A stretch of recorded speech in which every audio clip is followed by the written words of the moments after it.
What's going on, everybody? Welcome back to my channel. Thank you for clicking on this video. It's been a while since I have been on my YouTube channel, but that changes now. 2023, I'm in a new space. I also have a new little one on the way. So life is lifing right now, but I'm glad you clicked on this video. So let's keep this flow going. Today, we're going through my camera gear for 2023, only lenses and bodies. None of the flashes or anything like that. I'll do an extended version of this for another time. And of course, everything I list will be in the description below. First camera we have on the list is the one that I'm using to film this right here is the Nikon Z6 along with the 28mm 2.8. This camera I really only used as the backup before I upgraded, and you'll see what I upgraded to in a few moments. But this camera I kept just because there's no real resale value for it because they put out the Z6 too and the Z7 too. So I kept my Z6 and now it's my dedicated YouTube and video camera. I do all my reels with this camera as well as my YouTube content. And it's a pretty steal of a deal if you ask me, just for the price. First thing on the list is a 50mm f mount 1.4. Yeah, I don't really have anything bad to say about it. I rarely use it, but it is a great portrait lens, as we all know and love. It's probably the cheapest one that you can find on the market, but it handles business. I have no issues with it. I never have, and I probably never will. But it's great for portraits and just a nice focal length at 50mm. All the things you probably know if you're watching this. I don't need to tell you about how good the 50mm is. The next lens is the F-mount 85mm 1.8. This old but trusty lens right here. I never leave the house without this, being that I'm a portrait and wedding photographer.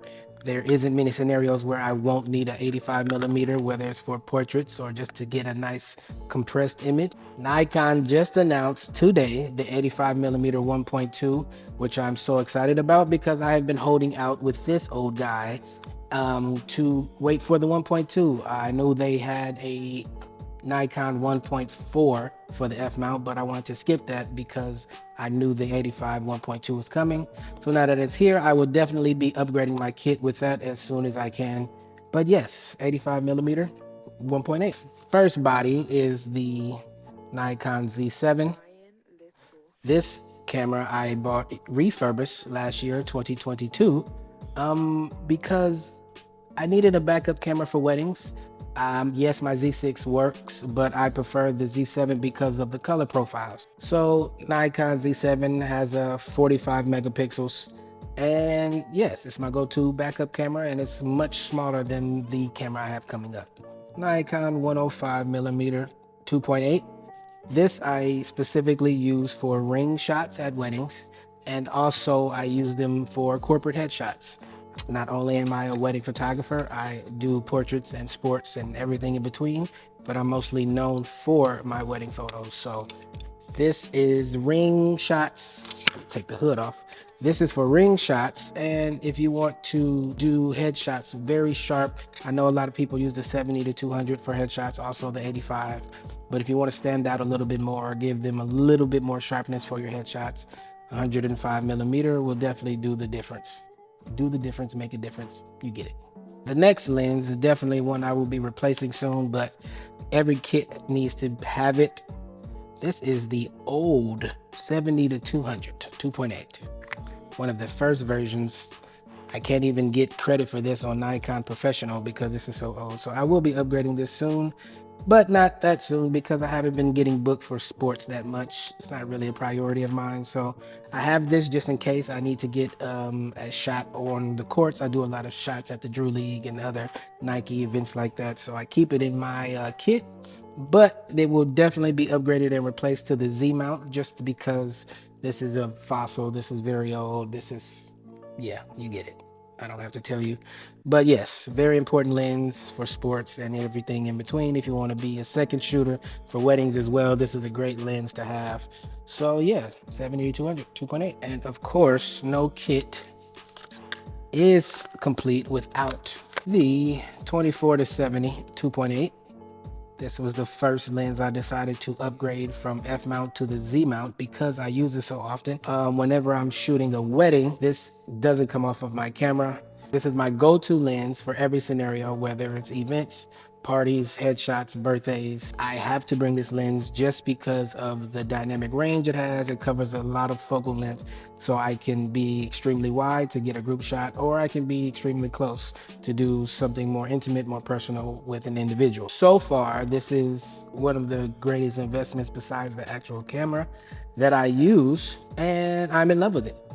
I love this lens, and I can't wait to upgrade the rest of my kit to the Z mounts. Last but certainly not least, this is the Nikon Z9, the new flagship model from Nikon. I'm actually going to spend a little bit more time talking about this one because when I made this investment, I was pretty much on the brink of stopping photography. I've been doing it for almost 10, well, not almost, a little bit more than 10 years.